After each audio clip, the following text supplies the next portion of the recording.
आप सभी को राधे राधे, जय श्री कृष्णा। दोस्तों, अक्सर मासिक धर्म में लड्डू गोपाल की सेवा किस प्रकार से करें, इस बात को लेकर काफी विवाद रहता है। तो ठाकुर जी ने स्वयं इस लीला कथा के माध्यम से आप लोगों का बहुत अच्छा बड़ा मार्गदर्शन किया है। इसलिए लीला कथा को अंत तक अवश्य ही सुनना, और उससे पहले गुरु जी प्रेमानंद जी महाराज जी की कई इस बात को ध्यान पूर्वक सुनना, जिससे आपके सारे भ्रम दूर हो जाएंगे। गुरुदेव अपवित्र अवस्था में शरणागति मंत्र मानसिक जप कर सकते हैं या नहीं।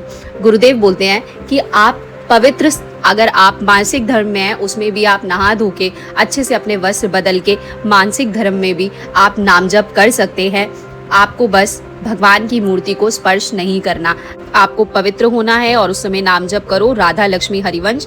कपड़े पवित्र, शरीर पवित्र। अब जैसे मासिक धर्म में माताएं बहनें कई दिन का होता है, तो पवित्र कपड़े आदि पहने हुए अंदर ही अंदर जप सकती हैं। तो आप पवित्र कपड़े पहन के, पवित्र होकर, नहा धो के, अच्छे से कपड़े बदलकर, वस्त्र बदलकर आप नाम जप कर सकते हैं। दोस्तों, बाहर कोई माला से या ठाकुर जी से आदि के लिए 3 दिन तो आपको निषेध ही रहना है कि आप 3 दिन तक उनको स्पर्श नहीं कर सकते, ठाकुर जी को, भगवान जी को। बाकी आप पवित्र होकर, नहा धोकर, अपने वस्त्र बदलकर नाम जप जरूर कर सकते हैं। तो दोस्तों, यह लीला कथा आज जो आप सुनने जा रहे हैं हमारे साथ, जो है नेहा जी ने शेयर की है। नेहा जी कहती हैं कि वो पिछले 3 साल से ठाकुर जी की सेवा कर रही है। उससे पहले उनके घर में उनकी दादी सास लड्डू गोपाल की सेवा करती थी। नेहा जी की सास का देहांत हो चुका है, लेकिन उनकी दादी सास है जो लड्डू गोपाल जी को देखभाल करती थी, उनकी सेवा करती थी। लेकिन अब वो बुजुर्ग हो चुकी हैं, उनके हाथ पैर ज्यादा काम नहीं करते। इसीलिए नेहा जी कहती हैं कि 3 साल पहले उन्होंने लड्डू गोपाल की सेवा की जिम्मेदारी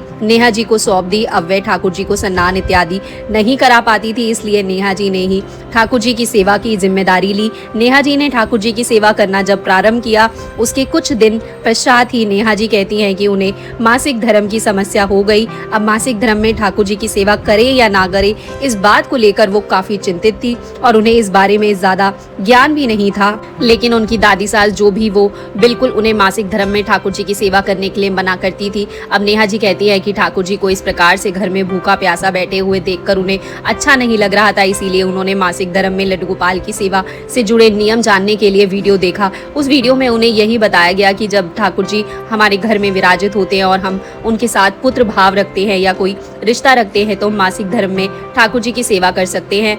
अब यह बात सुनकर नेहा जी कहती हैं उन्होंने दूसरे वीडियो पर सर्च नहीं किया और उसी वीडियो की बात मानकर उन्होंने लड्डू गोपाल की सेवा मासिक धर्म में करना भी शुरू कर दिया। उनकी दादी सास जो थी वह काफी बुजुर्ग हो चुकी थी, इसीलिए उन्हें नहीं पता रहता था कि किस समय से नेहा जी मासिक धर्म में हैं और किस समय वे बिना मासिक धर्म के सेवा कर रही हैं। नेहा जी कहती हैं इसीलिए मैं अपने तरीके से ठाकुर जी की सेवा मासिक धर्म में भी करती थी। उन्हें भोग लगाना, उन्हें स्नान कराना, उन्हें विश्राम कराना, सभी कार्य जो ठाकुर जी के नित्य नियम सेवा में होते हैं, उसी प्रकार से मासिक धर्म में भी वह ठाकुर जी की सेवा करती थी। एक बार जब उनकी दादी सास को इस बात का पता चला कि नेहा जी मासिक धर्म में भी ठाकुर जी की सेवा करती है, उन्होंने इस बात के लिए नेहा जी को टोका और कहा, बेटा देखो, मासिक धर्म में ठाकुर जी की सेवा नहीं की जाती। भले ही हमारा उनके साथ कोई भी रिश्ता हो, क्यों ना हो, लेकिन है तो वह भगवान ही, तो भगवे ठाकुर जी ही, हमें उनकी सेवा मासिक धर्म में नहीं करनी चाहिए। अब नेहा जी कहती है कि मैंने सोचा कि दादी सास काफी बुजुर्ग हो चुकी है और वो पुराने ख्यालात की है। आजकल तो सभी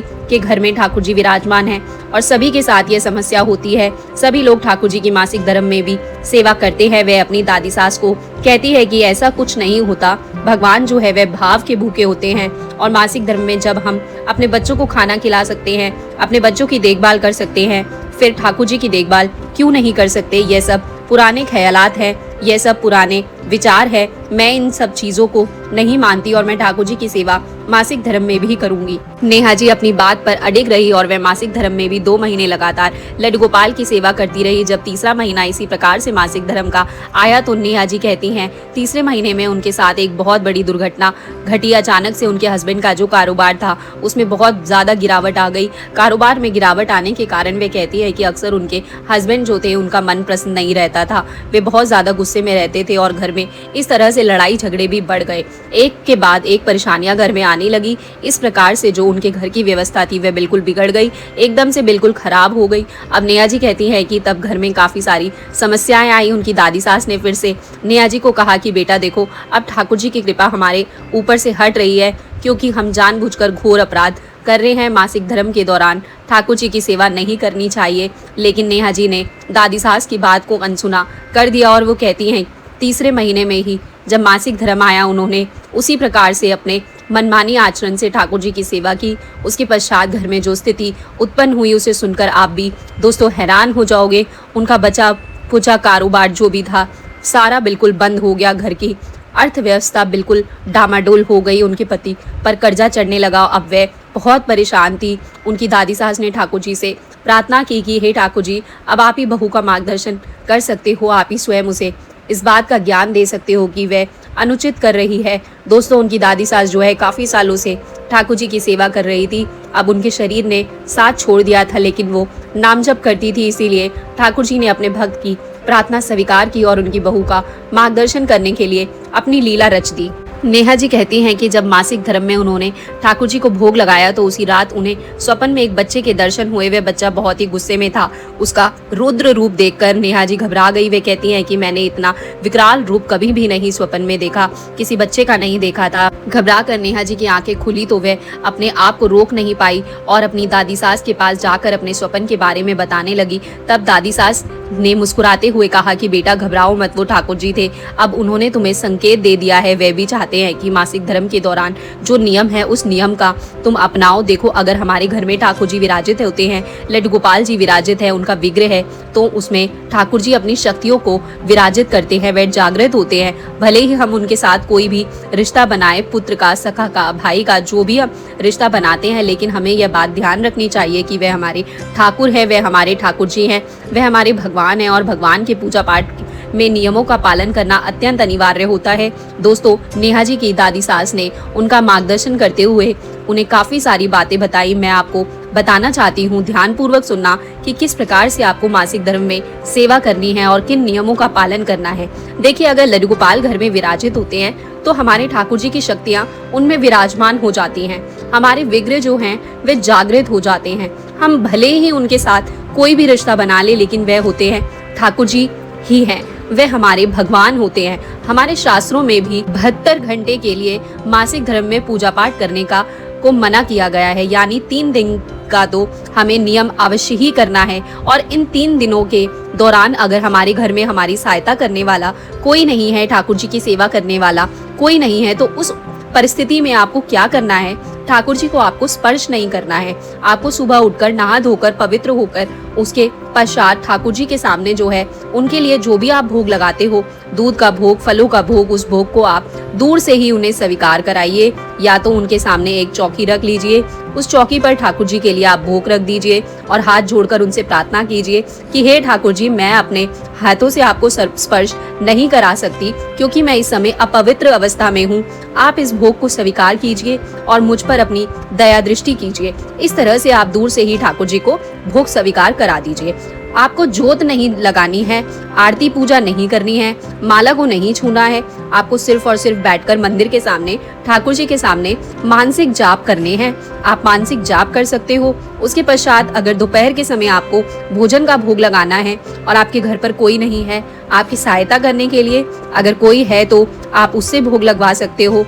अगर नहा धोकर भोग बनाइए और ठाकुर जी को जो है दूर से ही उन्हें स्वीकार कराइए कि हे ठाकुर जी, भोग स्वीकार कीजिए। उनसे प्रार्थना करिए, वे अवश्य ही भोग स्वीकार करेंगे। आपको ये 72 घंटे का नियम अवश्य ही करना है। शाम को जब उनके सहन का वक्त होता है, आप उस समय भी आपको उनका बिस्तर लगा देना है दूर से ही और उनसे प्रार्थना करनी है कि ठाकुर जी आप विश्राम कीजिए और मानसिक रूप से आपको उन्हें विश्राम कराना है। अगर कोई आपके घर में सहायता करने वाला है तो वह ठाकुर जी को विश्राम करा सकता है।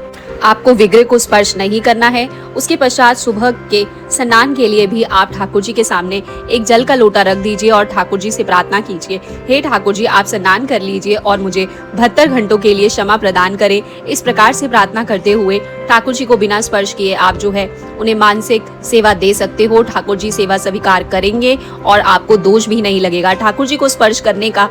लेकिन अगर घर में कोई बच्चा है, आपके हस्बैंड है, कोई आपकी सहायता कर सकता है, तो 3 दिन के लिए यानी 72 घंटों के लिए जो सेवा का उत्तरदायित्व है आप उनसे पूरा करा सकते हो। आप सिर्फ मानसिक जाप करिए, ठाकुर जी का ध्यान लगाइए, उससे भी आपकी सेवा का नियम नहीं छूटेगा। 3 दिन के उपरांत यानी 72 घंटे के उपरांत आप जो है अपने सिर को धोकर स्वच्छ कपड़े पहनकर जल्दी जल्दी से ठाकुर जी को स्नान करा सकते हो। लेकिन ध्यान रखिए, आपको जो है स्नान उठते ही तुरंत से सिर धोकर स्नान करते ही जल्दी से ठाकुर जी को स्नान कराना है, क्योंकि स्नान कराने के 5-10 मिनट तक ही हम शुद्ध अवस्था में रह सकते हैं।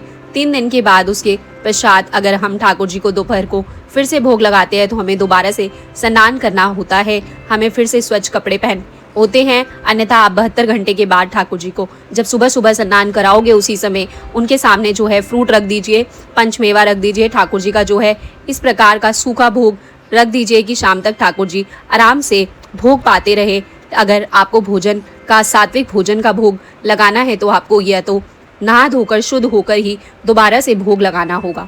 अन्यथा आपको अगर आप स्नान नहीं कर सकते तो आपको बाहर से ही ठाकुर जी को भोग स्वीकार कराना होगा। मासिक धर्म जो है किसी का 5 दिन का नियम होता है, किसी का 3 दिन का नियम होता है और किसी का 7 दिन का नियम होता है, लेकिन 72 घंटे के बाद हम सिर धोकर नहा धोकर पवित्र कपड़े पहनकर ठाकुर जी को जल्दी जल्दी से स्नान करा सकते हैं। याद रहे, अगर मासिक धर्म के बाद आप सिर धोकर स्वच्छ होते हो तो गुरुवार नहीं होना चाहिए, शनिवार का दिन नहीं होना चाहिए, एकादशी का दिन भी हम मासिक धर्म वाला सिर को नहीं धो सकते। आपके घर में अगर ठाकुर जी का भोग बनाने वाला भी कोई नहीं है तो आप नहा धोकर स्वच्छ कपड़े पहनकर ठाकुर जी को भोग जो है वह बना सकते हो। आपको सिर्फ और सिर्फ एक बात का ध्यान रखना है कि आपको 72 घंटों तक हमारे ठाकुर जी के विग्रह को स्पर्श नहीं करना है, क्योंकि दोस्तों उनमें जो शक्ति विराजमान होती है उन्हें हम अपवित्र अवस्था में स्पर्श नहीं कर सकते, नहीं तो उन शक्तियों का जो आशीर्वाद होता है हमारे ऊपर से हट जाता है। उनकी जो कृपा होती है उनकी वो कृपा हमारे ऊपर से कम हो जाती है और उस परिस्थिति में हमारे ऊपर जो नेगेटिव एनर्जी है वह हावी हो जाती है। उससे हमारे घर परिवार में दिक्कतें आती है, समस्याएं आती है, हमारे जीवन में कष्ट आना शुरू हो जाते हैं, क्योंकि हमारे ऊपर नेगेटिव एनर्जी का प्रभाव बहुत अधिक बढ़ जाता है। तो हमें शास्त्रों के अनुसार 72 घंटों यानी 3 दिन का नियम तो अवश्य ही करना है। और इन 3 नियम के दौरान या तो हम घर परिवार के किसी सदस्य के द्वारा सेवा करा सकते हैं या फिर हम मानसिक रूप से दूर से ही बिना ठाकुर जी को स्पर्श किए उन्हें सेवा प्रदान कर सकते हैं।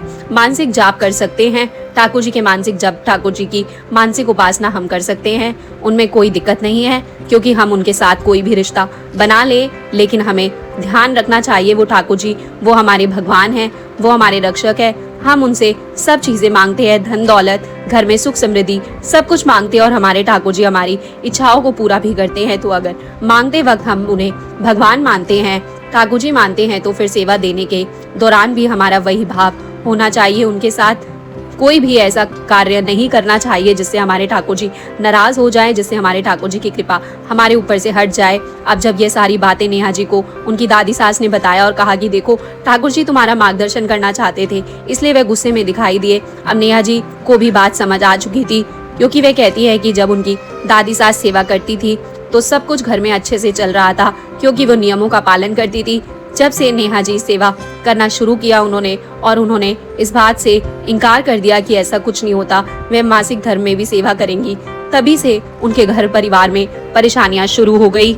नेहा जी कहती हैं कि उन्होंने ठाकुर जी से क्षमा याचना की, उनसे प्रार्थना की कि मुझसे भूल हो गई है, घोर अपराध हो गया है, मैं आगे से इस बात का ध्यान रखूंगी और पूरे 72 घंटों का यानी 3 दिन का नियम मासिक धर्म में अवश्य ही करूंगी। इस प्रकार से नेहा जी कहती है उन्होंने ठाकुर जी के सामने प्रार्थना करके अब ठाकुर जी की सेवा में इस नियम को अपनाना शुरू कर दिया। 3 दिनों तक वे ठाकुर जी को स्पर्श नहीं करती थी, नहा धोकर ठाकुर जी को भोग अवश्य बनाती थी, लेकिन उन्हें भोग अपने पति से लगवाती थी, उन्हें बच्चों से लगवाती थी, साथ ही साथ ठाकुर जी को स्नान भी उनके हस्बैंड से ही करवाती थी। 72 घंटे के बाद सिर धोकर नहाकर स्वच्छ कपड़े पहनकर नेहा जी ठाकुर जी को सेवा प्रदान करती थी। उनकी इस सेवा भाव से ठाकुर जी प्रसन्न हुए और उनके हालात फिर से सुधरने लगे। नेहा जी कहती हैं अब जब अपना मनमानी आचरण करते थे, नियमों का पालन नहीं करते और शास्त्रों के खिलाफ जाकर नियमों को भंग करते हैं तो हमारे जीवन में कष्ट अवश्य आते हैं, उनका प्रतिफल हमें भोगना अवश्य ही पड़ता है। इसलिए जो नियम है उन्हें ध्यान में रखते हुए हमें ठाकुर जी की सेवा करनी चाहिए, फिर हमारे घर में सुख और समृद्धि का वास होगा और ठाकुर जी कृपा होगी और हमारे ठाकुर जी के विग्रह में भी जो उनकी शक्तियां विराजित हैं, हमारे बाल गोपाल जी विराजित हैं, उनकी कृपा भी सदैव हमारे ऊपर बनी रहेगी। तो दोस्तों, जो लोग कहते हैं कि हम तो मासिक धर्म में भी ठाकुर जी को स्नान कराते हैं, भोग लगाते हैं, ठाकुर जी को विश्राम कराते हैं, तो उन लोगों से मैं भी प्रार्थना है कि कृपया करके 72 घंटों का तो आप जो है अवश्य ही नियम का पालन करें। आप मानसिक रूप से दूर से ही ठाकुर जी को भोग प्रदान करें। एक बात का और विशेष ध्यान रखें, अगर आप ठाकुर जी के भक्त हो तो मासिक धर्म के दौरान आप तुलसी जी में जल भी समर्पित नहीं कर सकते। आप तुलसी माता को भी स्पर्श नहीं कर सकते, अन्यथा तुलसी का पौधा जो है तुलसी माता का जो मासिक धर्म में स्पर्श करने से सूख जाती है, क्योंकि तुलसी माता को हम लक्ष्मी जी का अवतार मानते हैं, लक्ष्मी माता का रूप मानते हैं, तो उन्हें भी अपवित्र अवस्था में स्पर्श नहीं करना चाहिए। अगर आप रोज दिया जलाना चाहते हैं तो आप किसी सदस्य की सहायता से आप तुलसी जी में दिया जला सकते हो, अन्यथा आप तुलसी जी की भी मानसिक रूप से सेवा कीजिए। 3 दिन के पश्चात सिर धोकर ही हम पवित्र और स्वच्छ होते हैं, उसके पश्चात ही हमें सेवाएं प्रदान करनी चाहिए और उस अवस्था में भी हमें ध्यान रखना चाहिए कि हम पूर्ण रूप से पवित्र हो चुके हैं। और यानी क्योंकि सबका मासिक धर्म का अपना अपना समय होता है, किसी का 3 दिन, किसी का 5 दिन, किसी का 7 दिन, लेकिन आपको 72 घंटों के बाद हम जो है सिर को धोकर स्वच्छ होकर जल्दी जल्दी से ठाकुर जी को सेवा प्रदान कर सकते हैं। स्वच्छता का ध्यान रखते हुए 3 दिन के बाद हम लड्डू गोपाल को सेवा प्रदान कर सकते हैं, लेकिन उसके लिए आपको थोड़ी सी मेहनत करनी होगी। जब भी आप सेवा प्रदान करें उससे पहले आपको स्नान करना होगा और स्वच्छ कपड़े पहनने होंगे। अगर आप पूरी तरह से ठीक हो चुके हो, आपको कोई प्रॉब्लम नहीं है, बार बार रक्त का संचार नहीं हो रहा, तो आप उस व्यवस्था में भी तो पूर्ण रूप से सेवा कर सकते हो, उसमें कोई भी परेशानी नहीं है। लेकिन अगर 3 दिन के पश्चात भी आपको अच्छा फील नहीं हो रहा है,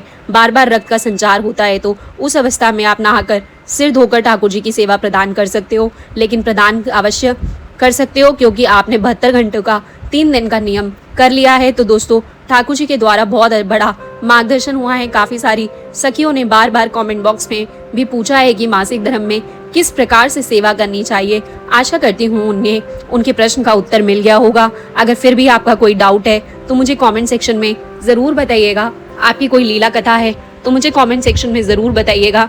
वीडियो अच्छी लगी हो तो वीडियो को लाइक कर दीजिएगा। अगर आप इस चैनल पर पहली बार वीडियो देख रहे हैं तो प्लीज़ चैनल को सब्सक्राइब कर दीजिएगा।